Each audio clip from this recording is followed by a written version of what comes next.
আপনারা সবাই কেমন আছেন? এসবিএস কুকিংয়ে আপনাকে স্বাগতম। আজকে দেখাবো কিভাবে কক মুরগি রান্না করতে হয়। দেখুন কতটা সুন্দর হয়েছে। চলুন আমার রান্নাঘরে, আপনাকেও আজকে দেখিয়ে দেব কিভাবে কক মুরগি রান্না করতে হয়। মুরগিগুলো ধুয়ে কেটে পরিষ্কার করে নিয়েছি। দিয়ে দিলাম দারচিনি, এখন দেব অল্প কয়েকটা জিরা আর এলাচ দিয়ে দিলাম।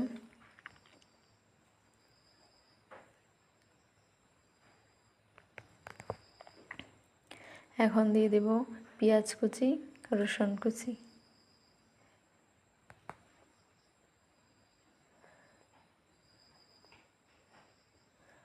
আপনারা চাইলে বাটা মশলাও ব্যবহার করতে পারেন।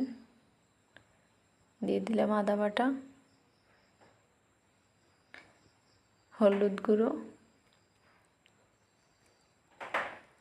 এখন দিয়ে দেব মরিচের গুঁড়ো, দিয়ে দিলাম মরিচের গুঁড়ো, এখন দিয়ে দিলাম স্বাদ মতো লবণ।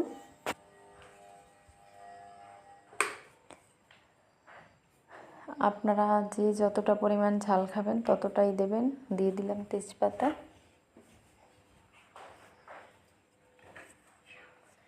এবার ভালোভাবে মাখিয়ে নেব। মাখিয়ে নেওয়া শেষ, এখন আমি তেল দিয়ে দিলাম। এরপর আরও একবার মাখিয়ে নেব।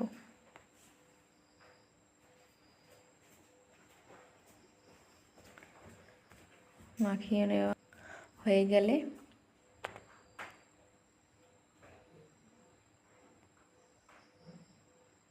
এই যে মাখিয়ে নেওয়া শেষ, গ্যাসের চুলা অন করে দিলাম।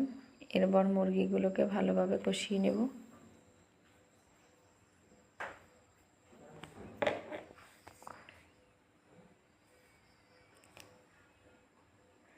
যাও, আমি অন্য পাশেও মুরগি রান্না করতেছি। এগুলো ছিল সোনালী মুরগি।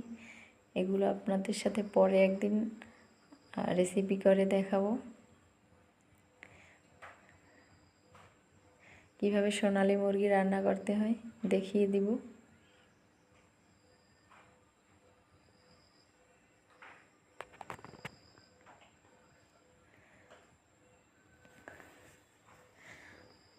আজকে আমি মুরগি রান্নায় গরম জল ব্যবহার করব, যেটা আমি আগেই করে নিয়েছি। এখন আমি পরিমাণ মতো জল দিয়ে দিলাম।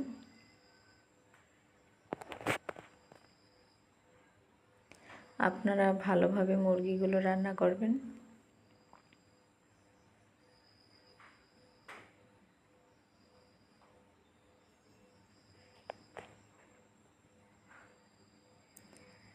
আমি ঢেকে দিয়েছিলাম 2-3 বার। দিয়ে দিলাম দারচিনির গুঁড়ো।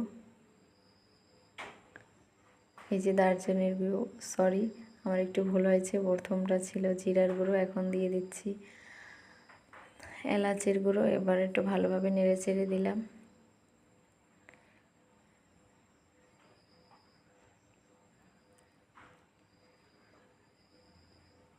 মাংসের ভিতরে একটু ঝোল থাকা অবস্থায় মশলাগুলো দিয়েছি, যাতে পুড়ে না যায় আর খেতে তিতও না লাগে।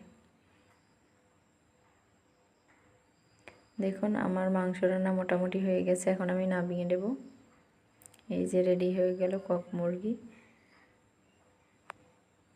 দেখতে কতটা সুন্দর হয়েছে, খেতেও খুব স্বাদ লাগবে। আপনারা সবাই ভালো থাকবেন, সুস্থ থাকবেন।